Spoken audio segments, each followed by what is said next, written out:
Good morning dear students. आज हम बात कर रहे हैं फ्यूजन की, संलयन की। इससे पहले की वीडियो में हमने देखा हाइड्रोजन परमाणु के संलयन की अभिक्रिया को, और संलयन अभिक्रिया कैसे पॉसिबल होती है उसके उदाहरण, संलयन अभिक्रिया से या संलयन के बाद नाभिक में जो है क्या परिवर्तन होता है, कितना एनर्जी रिलीज करता है। तो हाइड्रोजन के लिए हाइड्रोजन ड्यूटेरियम, ड्यूटेरियम से टाइटेनियम, और टाइटेनियम, 3 टाइटेनियम मिलकर एक हीलियम नाभिक का निर्माण करते हैं और लगभग प्रति न्यूक्लियन जो है वो 6.74 mega electron volt energy release करते हैं।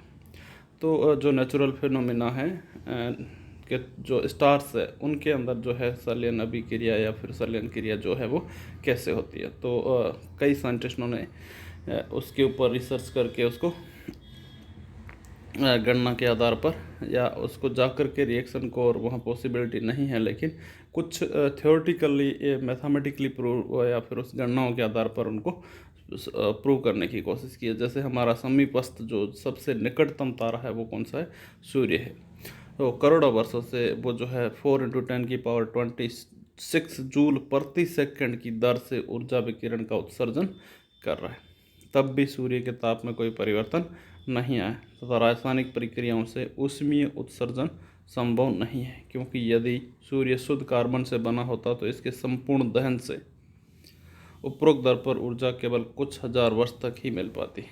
लेकिन हेल्महोल्ट्ज के अनुसार सूर्य की ऊर्जा का संभावित स्रोत गुरुत्वीय ऊर्जा हो सकती है, परंतु गुरुत्वीय क्षेत्र के विरुद्ध सूर्य के संकुचन के कारण उत्पन्न ऊर्जा वास्तव में उत्सर्जित ऊर्जा के 1% से अधिक नहीं हो सकती। अतः गुरुत्वीय संकुचन भी सूर्य की ऊर्जा का स्रोत नहीं हो सकता। इस तरह से कुछ वैज्ञानिकों के मत थे कि अगर सूरज में जो एनर्जी रिलीज हो रही है वो इस वजह से हो सकती है या इस वजह से, तो कुछ सबको उनको नकारा गया और फाइनली जो चीज़ को अप्रूव किया गया वो चीज़ थी कि तारों के अंदर जो है संलयन या फ्यूजन रिएक्शंस जो है वो क्रिएट होती है और उसके कारण एनर्जी जो है रिलीज होती है। अर्थात सूर्य में भारी तत्वों का विखंडन भी ऊर्जा का स्रोत नहीं हो सकता, क्योंकि सूर्य में भारी तत्वों की उपस्थिति लगभग नगण्य मात्र है। अतः पृथ्वी पर विद्यमान सभी ऊष्माक्षेपी अभिक्रिया एक्सोथर्मल रिएक्शंस के अध्ययन से यह संभावना व्यक्त की जाती है कि सूर्य की अपार ऊर्जा का स्रोत वास्तव में हल्के नाभिकों का संलयन है या फ्यूजन है। तो अधिकांश तारों में जो कुल द्रव्य मैटर है का लगभग 90% जो है वो अंश किसका, हाइड्रोजन तथा हीलियम का, तथा शेष जो है 10% है वो अन्य तत्व है। अर्थात 2 या 2 से अधिक हल्के नाभिकों के संलयन के लिए यह आवश्यक है कि उनके मध्य कार्यरत प्रबल विद्युत प्रतिकर्षण बल को पार कर इतना पास लाया जाए कि उनके बीच नाभिकीय अन्योन्य क्रियाएं संभव हो सके। इसके लिए नाभिकों की प्रारंभिक ऊर्जा बहुत अधिक होती है, 0.1 मेगा इलेक्ट्रॉन वोल्ट से अधिक होनी चाहिए। यह तभी संभव है जब ताप 10⁻7 से 10⁸ केल्विन के कोटि का हो। चूँकि सूर्य के भीतरी भाग का तापमान है वो 1.5 × 10⁻7 केल्विन है, इसलिए सूर्य में ताप नाभिकीय क्रियाएं स्वतः होती रहती है। इससे अपार ऊर्जा जो है वो उत्सर्जन होता है या अपार ऊर्जा का जो है उत्पादन या उत्पन्न होती है। इस प्रकार अपार मात्रा में प्राप्त ऊर्जा सूर्य से द्वारा उत्सर्जित विकिरणों को स्पष्टीकरण हो जाता है। फर्स्ट अगर हम देखिए इसके अंदर रिएक्शन में, तो वो है कार्बन नाइट्रोजन चक्र। सन 1939 में अमेरिकी वैज्ञानिक बेथे ने यह प्रस्ताव दिया कि जो तारकीय ऊर्जा ताप नाभिकीय अभिक्रियाओं के द्वारा उत्पन्न होती है उनमें 4 प्रोटॉन यानी हाइड्रोजन नाभिक एक हीलियम नाभिक में सीधे संलयन न होकर के कई ताप नाभिकीय अभिक्रियाओं के एक चक्र द्वारा संपन्न होती है, जिसे उन्होंने कार्बन नाइट्रोजन चक्र कहा। यानी जो संलयन प्रक्रिया हो रही है वो ऐसा नहीं तो डायरेक्ट हाइड्रोजन परमाणु 2 या 2 से अधिक हाइड्रोजन परमाणु मिलकर के हीलियम को, यानी वो एक साइकिल के थ्रू एक प्रोसेस के द्वारा हो जाती है। यह साइंटिस्ट बेथे ने इस मत को रखा और उनके अनुसार जो है कार्बन नाइट्रोजन उत्प्रेरक का कार्य करती है, यानी कि उस अभिक्रिया को संपन्न करवाने में उस नाइट्रोजन और कार्बन का योगदान रहता है। इस प्रकार से चक्र में 6 अभिक्रिया होती है जो निम्न प्रकार से। फर्स्ट, इस चक्र को हम देखें तो हाइड्रोजन जो है वो प्रक्रिया करता है C612 कार्बन से, और वो हाइड्रोजन न्यूट्रॉन में कन्वर्ट होता है 7n13। यहाँ से एक पॉजिट्रॉन रिलीज होता है और उसके साथ कुछ न्यूट्रॉन निकलते हैं और पार्टिकल जो है वो फिर से कार्बन समस्थानिक बन जाता है यानी C613। और इसके साथ C613 के साथ फिर से कोई हाइड्रोजन रिएक्ट करता है तब फिर से न्यूट्रॉन में कन्वर्ट होता है और न्यूट्रॉन होता है 7n14। ये फिर से क्रिया करता है हाइड्रोजन परमाणु से और ऑक्सीजन परमाणु बनता है। तो इसका समस्थानिक है ऑक्सीजन का 8O15। यहाँ से फिर से पॉजिट्रॉन रिलीज होता है, उसके साथ फिर से कुछ न्यूट्रॉन निकलते हैं और ये फिर से रिएक्ट होता है N715। यह क्रिया करके फिर से जब इसके साथ हाइड्रोजन परमाणु यानी N715 के साथ हाइड्रोजन परमाणु जो क्रिया करता है तब क्या बनता है, हीलियम रिलीज होता है। तो टोटल हम यहाँ अगर आउटर साइड में देखें तो हमारे पास टोटल जो रिएक्ट करने वाले इस पूरी अभिक्रिया के अंदर रिएक्ट करने वाले हाइड्रोजन की संख्या है 4।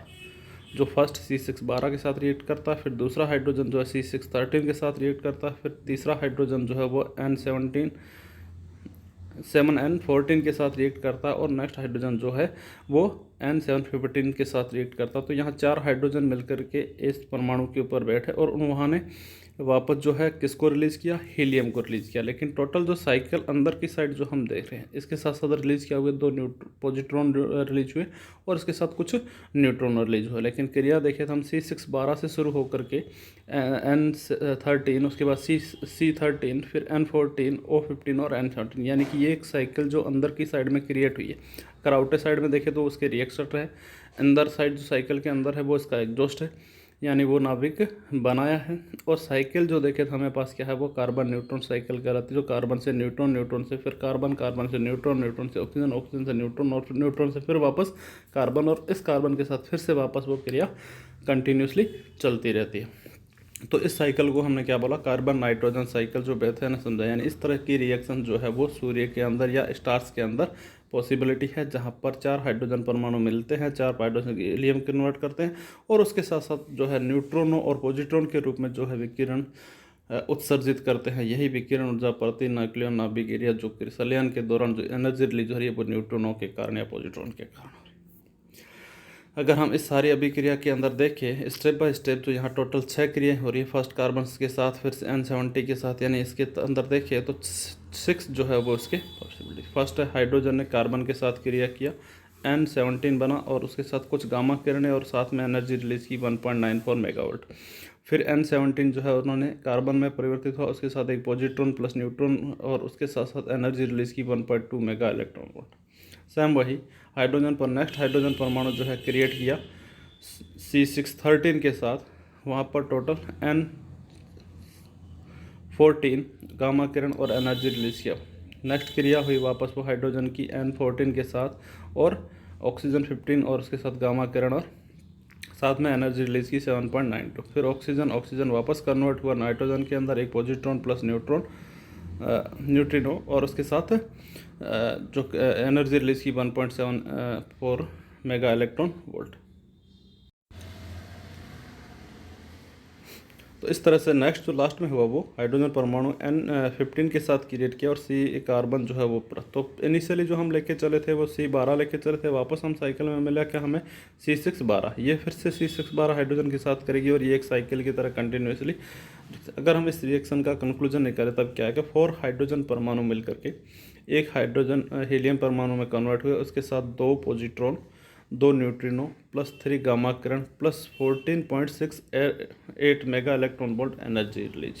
अर्थात इस पूरे कार्बन नाइट्रोजन चक्र में 4 प्रोटॉन संलयित होकर एक हीलियम नाभिक का निर्माण करते हैं। इसके साथ 2 पॉजिट्रॉन और जो है 24.6 मेगा इलेक्ट्रॉन वोल्ट ऊर्जा उत्सर्जित करते हैं।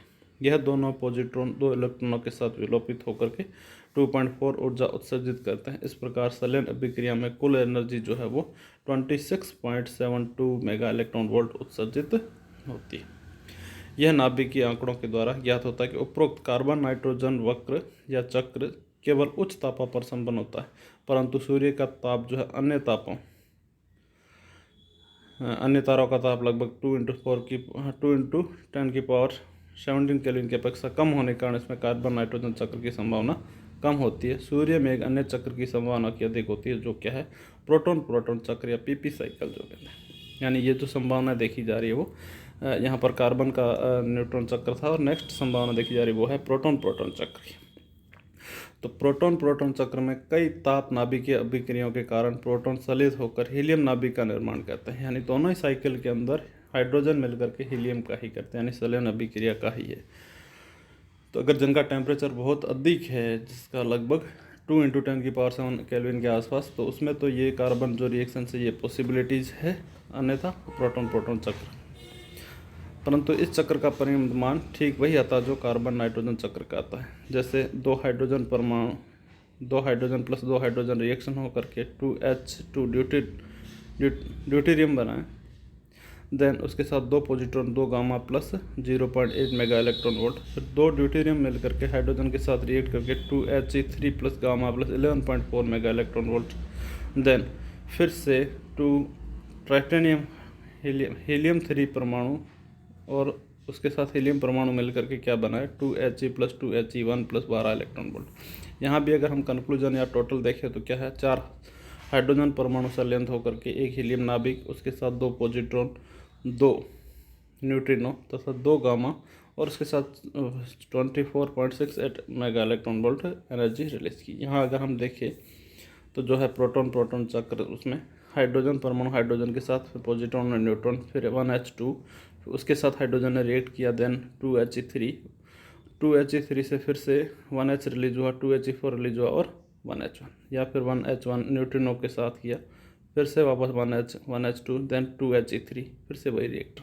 तो यहाँ साइकिल के अंदर अर्थात सूर्य के भीतरी भाग का ताप लगभग 1.5 × 10⁻⁷ केल्विन होता है तथा दाब जो है 10⁻⁶ वायुमंडलीय दाब है। इस ताप दाब पर यथेष्ट मात्रा में हाइड्रोजन हीलियम में परिवर्तित होती रहती है, जिससे लगभग 4 × 10⁻26 जूल पर सेकंड की ऊर्जा दर से ऊर्जा उत्सर्जित हो रही है। इतनी ऊर्जा उत्सर्जित करने के लिए सूर्य लगभग 4 × 10⁹ किलोग्राम पर सेकंड की दर से द्रव्यमान खो रहा, परंतु कम होने वाला द्रव्यमान सूर्य के द्रव्यमान से लगभग 5 × 10⁻20 गुना कम है। आकलन द्वारा यह प्रदर्शित किया जा सकता है। इस दर से सूर्य की समस्त हाइड्रोजन 3 × 10⁻10 वर्षों में हीलियम में परिवर्तित हो जाएगी, अर्थात सूर्य अभी अगले 10⁻10 वर्षों तक अपनी वर्तमान दर से ऊर्जा का उत्सर्जन करता रहेगा। Thank you. नेक्स्ट हम अगले वीडियो के अंदर डिस्कस करें।